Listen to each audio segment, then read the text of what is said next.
You don't know what to do. Well, they tend to think it's the easy way out, but it's a thing that affects the whole community. It's getting worse. On a cold, sad, lonely old highway, on a bus that's taking the kids away, their thoughts began to wander back homeward, wishing they could be there if they could. We don't need much of an excuse to go for a ride, and when it's something to do with depression and suicide prevention, we're on the bikes and we're there. They were taking some kids away from their homeland. It'll be hard for them to understand how people in power makes a decision by placing kids like them in the mission. And the question, We're trying to look for answers. How can we help suicide prevention? That's what we're trying to ask everybody. How do we go about it? slowly the years just crept on by, and escape, well, they really did try. They were treated in a funny Make sure they check those kids every now and then. Otherwise, we'll have nobody. So they just seem to be there's 5 in my family in the last couple of years. just like a criminal for a crime or just minimal. It's hard to begin to miss the old town, all the love and fun that was around. Finally, they were traveling that old highway on a bunch just like the one. I'm extremely proud of Stephen. Just absolutely miraculous what he's done, and the lives that he's affected. Slowly the sky began to clear, how they wished their mom and dad were near. Then the thoughts began to wander back homeward. This time they'll be home, yes they would. Yes, Lord, they'll be home, yes they would. Yes, Lord, they'll be home, yes they would.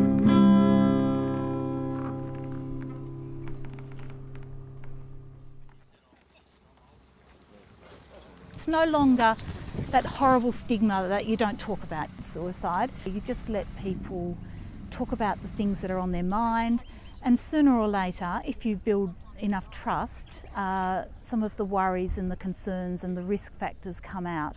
I'm Jane Mouritz. I'm actually a farmer from Hayden in the eastern wheatbelt, but for a number of years, since 2011, I've also worked under the OneLife suicide prevention strategy, and one of the parts of my job was working with wheatbelt Aboriginal, so the Noongar people across the region, from Albany to Geraldton. But for this particular project, it is called Bikes and Yarns. This is where you sit around in a circle or have some good food and you just yarn. And it's what we call a safe yarn. But it's more about creating the environment and the event that will get the Noongar men and boys along. And that's where the Black Dog bike riders came into it. And we started the Bikes and Yarns. I rang Steve Andrews, who I've known and applauded for a long time for his good work in suicide awareness and men's health.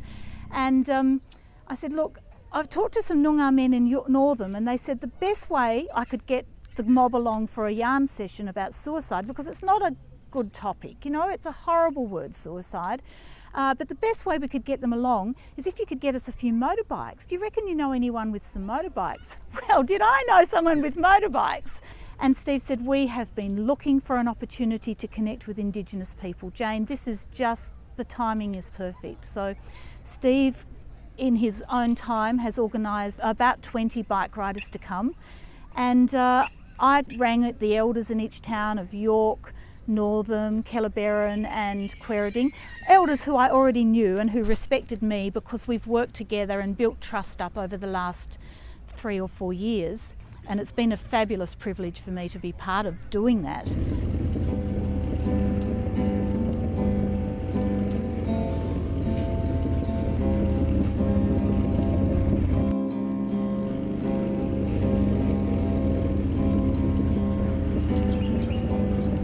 You're protected in this land today that we stand on. Noongar country, Balladong, I'm a Balladong boy, Balladong tribal ground here. The river people, we are the river people. A lot of Aboriginal people didn't start here or in the desert. They were coastal people. We're always in that fertile area where there's fish and game, but then we got moved out to these areas, and those guys got moved further on.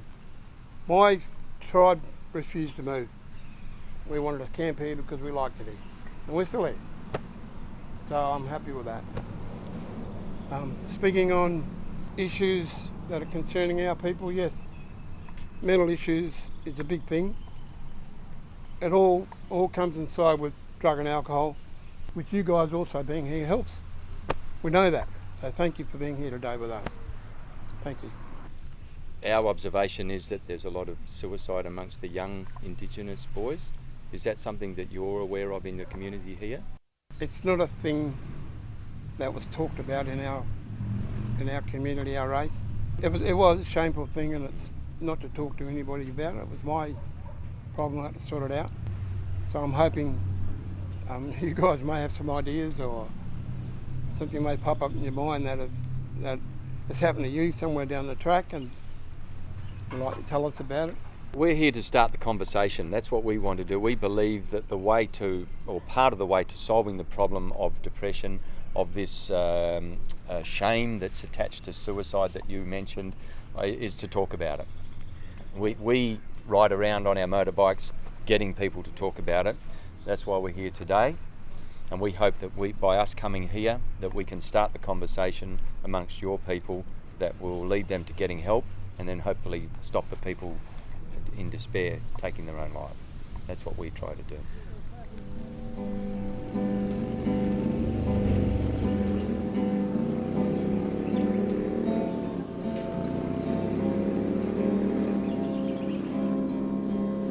Welcome. Mouritz Buddha. Buddha is our country. Buddha is our country. And we're Balladong people. It's a lot of problems with mental health with Aboriginal people. I lost one son, but I didn't lose one son, I lost 2 sons. One's still incarcerated, 10 years. I've got to go to Warraloo, pick him up every time. And I'm 79 years of age. Mental health has failed him. I was in Darwin when it happened, over 10 years ago. I wasn't here, but my sisters tried everything to do with the hospital, the police, mental health. They rang Northam. No one will come. It was a Friday afternoon. So, you know, more should be done. Talk about it is good, because I had went through a lot. Welcome.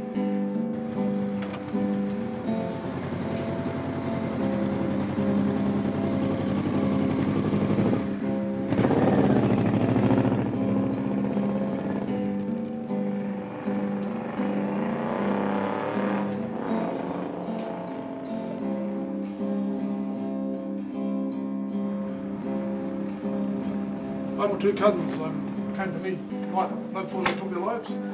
They lost their mothers, and they felt that their heart was broken and they had nothing to live for, and they didn't think about their life and their children, you know, and their life. Next morning, when I woke up, one of my cousins came to me. He went to Perth and he took his life 7 o'clock that morning. And my other cousin, he came with me and my dad and spent a bit of time with us here. And he went to Mouritz and he took his life the next morning, or that night.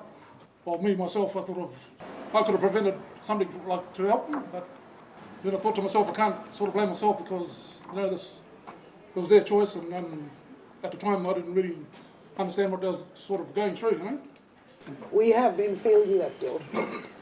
Yeah, And we still do. we still do feel it. But we can't get any help in Killamere for them. Most of the time we just sit down and watch them. Our eldest cousin, we actually took him up to the cemetery, go to the cemetery with him and clean his mum's grave, and he was just lay on the grave and just lay there, just lay and cry and cry and cry. And to get that call that he took his life was a real thing for me, because I really thought to myself, I could have prevented that from happening. We're trying to look for answers. How can we help suicide prevention? That's what we're trying to ask everybody. How do we go about biggest it? Healing, I feel that talking about it is a lot of healing there about how we can deal with it, because I think that's the only way we can deal with it is talk about it as a group. We'd like to see somebody that could be based or something in Killamere to make sure they check those kids every now and then. Otherwise, we'll have nobody. Because they just seem to be there's 5 in my family in the last couple of years. I've lost the love of my life through suicide. Mouritz was on medication for the depression, and what I found at one stage was we didn't ask the pharmacist what this new medication would do with her antidepressants. The new medication she was prescribed by her doctor counteracted her antidepressant, and committed suicide. Please, if you've got anyone that is even hints about suicide, just watch them. Don't you talk to them, you listen to them. You don't tell them, pull your socks up. That's the worst thing anyone can be told if they've got depression.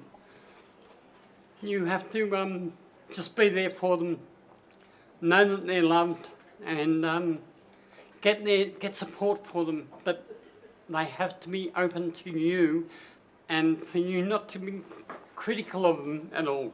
If they want to stay in bed all day, let them. And you just go in every now and then and just say, do you want to talk? Just be there for them.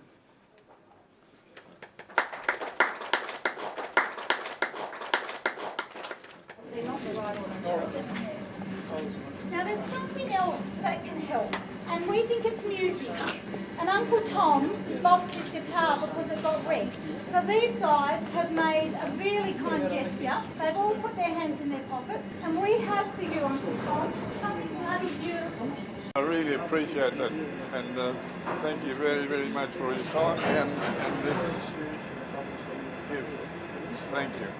A lot of the comments stated there today, there is no help here. You don't know what to do.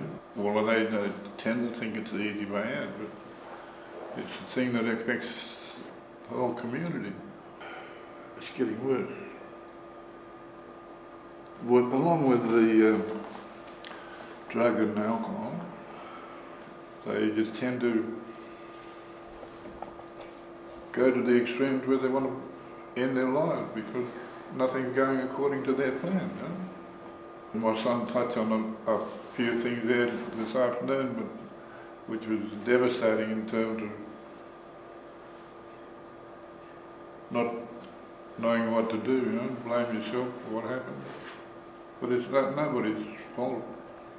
I tend to put my experiences on paper, and tell people of my actual experience. That particular song that I sang first on, that was an experience of being taken away, the stolen generation. And my brother and I were taken along with, one of our brothers died and he was with us also, and 2 sisters. To a place that was worse than the Gestapo camp. And that's saying a mouthful. It's hard to comprehend, you know, a kid getting put in jail for nothing. How could they put a kid in jail? They were supposed to be there to look after us, you know. You lost a big part of your life in terms of culture-wise. It was sad, really sad. I wouldn't wish that on anybody, you know. Suicide is sort of had a big impact on the family in particular. But once again, the kids have to pay, you know. But I haven't got a happy song, really. I just play them as they want them to.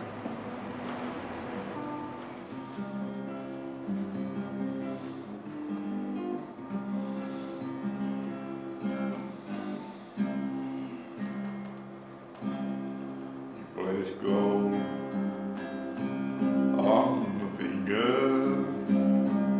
you brought love. An event like this is getting things out that grab people's attention.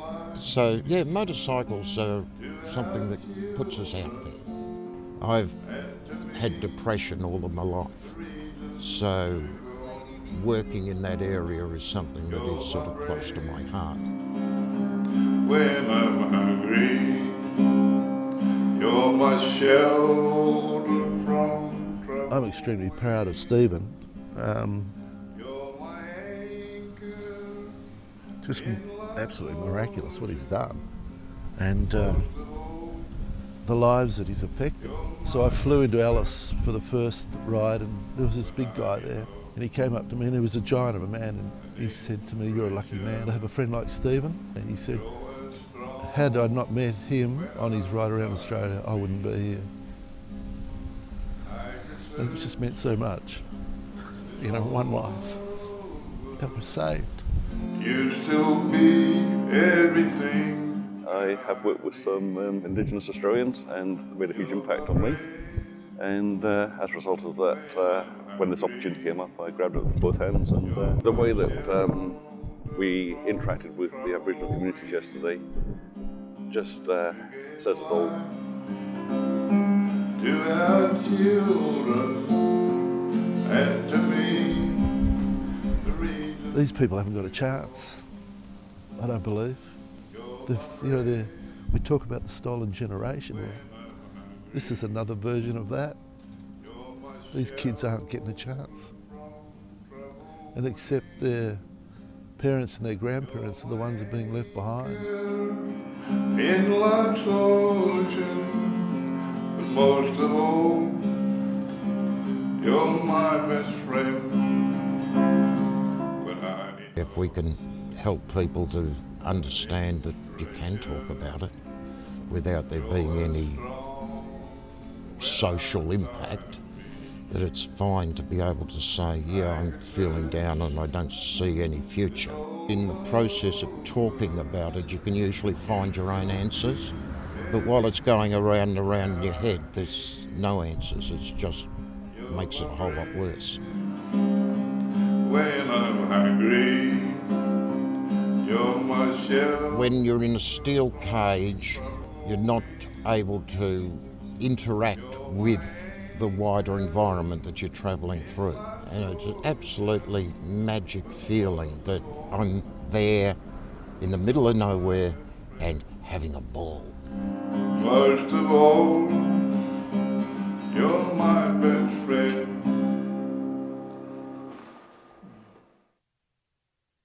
Anna tried to commit suicide 4 months before she did, and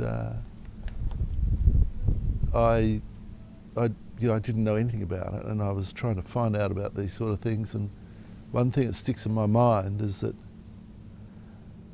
one of the medicos sort of said, if they do it once, they'll try it again. Saturday morning, Anna and I were making love, and Sunday afternoon I was in the morgue identifying her. Just killed. I mean, since Anna died, there's been 1,000 times I've wanted to die. But there's never been once that I wanted to kill myself. So I don't know what these people go through. We haven't got the resources or the horsepower to get into the communities, but we'll just continue doing the best we can to alert people to the shortfalls of the systems and the lack of local community help. Black Dog Ride was born through my personal losses to suicide, the loss of my mother and a dear friend, and an overwhelming need to feel like I needed to fix it. I needed to do something, I needed to make a difference, to get people talking about something that a lot of people don't like to talk about. I got on the bike July 26, 2009 on my own, and the journey began. And 26 days later, that ride was finished. But Black Dog Ride had just begun. It's a community.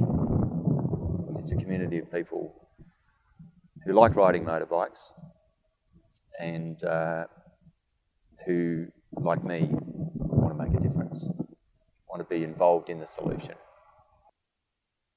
As I keep saying to the community, if we make a difference to one person, every life is precious, and it's going to take a whole community to make a difference. Well, we saw that with the Black Dog group, that's a community, they are going to make a difference. It's no longer just you can fix it or they can fix it or the government should fix it.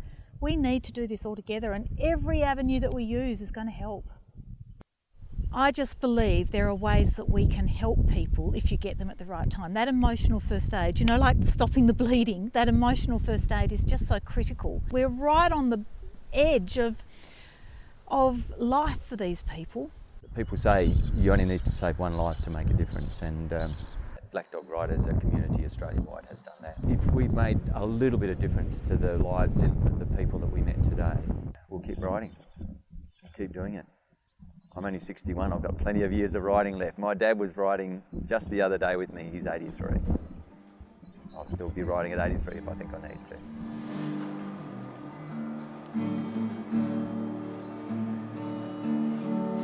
Whenever I tend to meet some old friends on the street, some of them will never learn it's a simple thing. I've always got a smiling face, anytime and any place.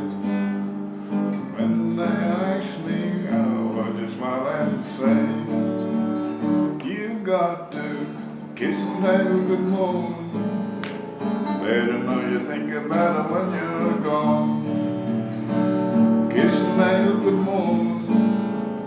Bubble like the devil when you get back home. Some of them are trying to guess the secret of a happiness. Some of them will never learn it's a simple thing. The secret I'm speaking of is a woman and a man in love. The answer is in this song that I always sing. I've always got a smiling face, anytime and any place. When they ask me how, I just smile and say, you've got to kiss and have a good morning. Let them know you think about it when you're gone. Kiss and have a good morning. Love like the devil when you get back home. Kiss and have a good morning.